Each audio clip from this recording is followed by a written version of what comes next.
জননীং শারদাং দেবী রামকৃষ্ণং জগদ্গুরু পাদপদ্মে তয়স্মৃত্যা প্রণমামি মুহুর্মুহু। আজ আমরা শতরূপে শারদা থেকে পাঠ করছি। স্বয়ং আদ্যাশক্তি মহামায়া যখন অবতারের লীলা সঙ্গিনী রূপে মর্ত্যধামে অবতীর্ণ হন, তখন অবতার পার্শ্বদবৃন্দের ন্যায় তার সঙ্গেও তার নিজস্ব লীলা সহায়িকাগণ পৃথিবীতে জন্ম পরিগ্রহণ করেন। শ্রী শ্রী মা শারদা দেবীর সঙ্গেও এসেছিলেন তার অন্তরঙ্গ লীলা পার্ষদেরা।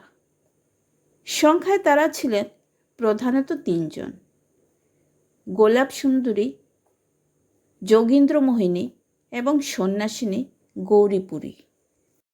শ্রী রামকৃষ্ণ ভক্তমণ্ডলীতে তারা যথাক্রমে গোলাপ মা, যোগিন মা এবং গৌরীমা নামে সুপরিচিত।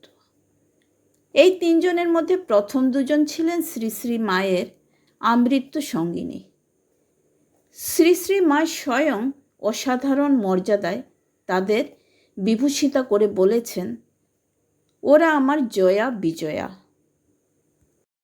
আবার এদের উপলব্ধিতে শ্রী শ্রী মা ছিলেন সাক্ষাৎ শ্রীরূপিণী লক্ষ্মী, জ্ঞানদায়িনী সরস্বতী, প্রেমময়ী রাধিকা এবং শত্রুমর্দিনী বগলা।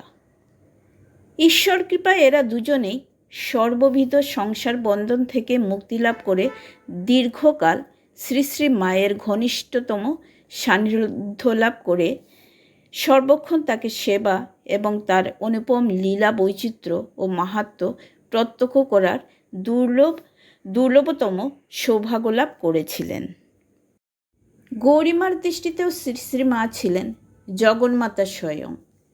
তার প্রতিষ্ঠিত আশ্রম ছিল শ্রী শ্রী মায়ের বিশেষ স্নেহধন্য। শ্রী শ্রী মা বলতেন, গৌরীদাসীর আশ্রমের সলতেটি পর্যন্ত যে উস্কে দেবে তার কেনা বৈকুণ্ঠ। এই তিনজন ছাড়া আরও একজনের কথা উল্লেখ করা যেতে পারে। তিনি অবশ্য সাধারণভাবে শ্রী শ্রী মায়ের লীলা পার্ষদ ছিলেন না, কিন্তু ছিলেন অন্যতম লীলা সহায়িকা। তিনি হলেন অঘরমণি দেবী, গোপালের মা। শ্রী রামকৃষ্ণকে তিনি তার ইষ্ট গোপাল রূপে দেখতেন। জীবনের অন্তিম লগ্নে গোপালের মা শ্রী শ্রী মায়ের মধ্যে তার প্রাণের গোপালকেই দেখেছেন, তার পায়ের ধুলো মাথায় নিয়েছেন। সদা অবগুণ্ঠনবতী নিবৃতচারিণী শ্রী শ্রী মায়ের লোকপাবনী মহিময়ী জীবনলীলার নিগৃঢ় রহস্য সৌন্দর্য উদ্ঘাটিত এবং প্রচারিত হওয়ার ব্যাপারে এই কয়েকজন মহীয়সী সাধিকা বিশেষ উল্লেখযোগ্য ভূমিকা গ্রহণ করেছিলেন। শ্রী শ্রী ঠাকুর তার অপরূপ কৃপা সিঞ্চনে এদের সকলের অন্তর্লীন আধ্যাত্ম বীজ অঙ্কুরিত করেছিলেন, আর শ্রী শ্রী মা তার পাদপদ্মে চির আশ্রয় দিয়ে সেই অঙ্কুরকে ধীরে ধীরে মহিরূপে পরিণত করে জনমানুষে অতুচ্ছ ভক্তি শ্রদ্ধার আসনে এদের সুপ্রতিষ্ঠিতা করেছিলেন।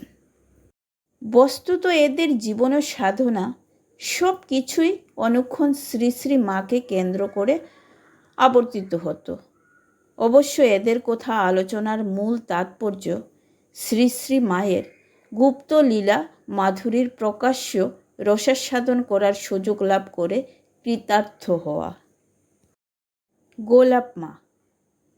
দক্ষিণেশ্বরের শ্রী শ্রী ঠাকুরের কাছে ঘন ঘন আসা যাওয়া করতে করতেই গোলাপ সুন্দরী দেবী পরবর্তীকালে গোলাপ মা নহবতে শ্রী শ্রী মায়ের করুণাময়ী রূপটির সঙ্গে পরিচিতা হন। পারিবারিক শোকে এমন শান্তির প্রলেপ শ্রী শ্রী মা তার অন্তরে মাখিয়ে দেন যে গোলাপ মা উপলব্ধি করতে বাধ্য হলেন এখানে তার চিরজীবনের আরাধ্য আশ্রয়।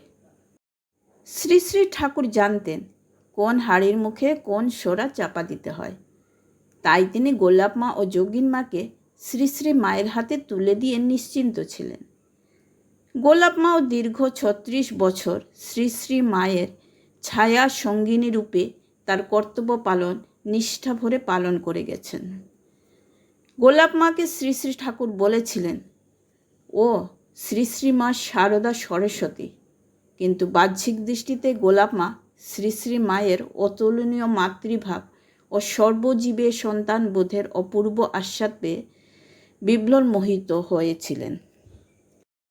তিনিও শ্রী শ্রী মাকে কখনো মাতৃভাবে, কখনো কন্যাভাবে, কখনো সখীভাবে, আবার অন্তরের অন্তঃস্থলে ইহপরকালের মুক্তিদাত্রী মহামায়া রূপে সেবা ও পূজা করতেন। শ্রী শ্রী ঠাকুর অপ্রকট হবার পর থেকে গোলাপ মাই ছিলেন শ্রী শ্রী মায়ের অন্যতমা সঙ্গিনী, সেবিকা, সজীবকর্ত্রী। মায়ের স্নেহে তিনি শ্রী শ্রী মাকে সর্বদা আগলে রাখতেন। গাড়িতে যাতায়াত করার সময় গোলাপ মাই শ্রী শ্রী মায়ের হাত ধরে তাকে ওঠানামা করাতেন। শ্রী শ্রী মাও পরম নির্ভরতার সঙ্গে তার সমস্ত নির্দেশ মেনে নিতেন। নিষ্কাম কর্ম ও ভগবত বুদ্ধিতে সেবা, শ্রী শ্রী মায়ের এই দুই মূল আদর্শকে সামনে রেখে গোলাপ মা তার নিভৃত জীবন যাপন করতেন। ভোর থেকে রাত্রি পর্যন্ত তিনি হাসি মুখে মায়ের বাড়ির বৃহৎ সংসারের সমস্ত দায় দায়িত্ব পালন করতেন। প্রাণে প্রাণে উপলব্ধি করতেন তিনি যা কিছু করছেন তা সবই ঠাকুর ও মায়ের কাজ মনে করেই, কোনো স্বার্থ বুদ্ধিতে নয়।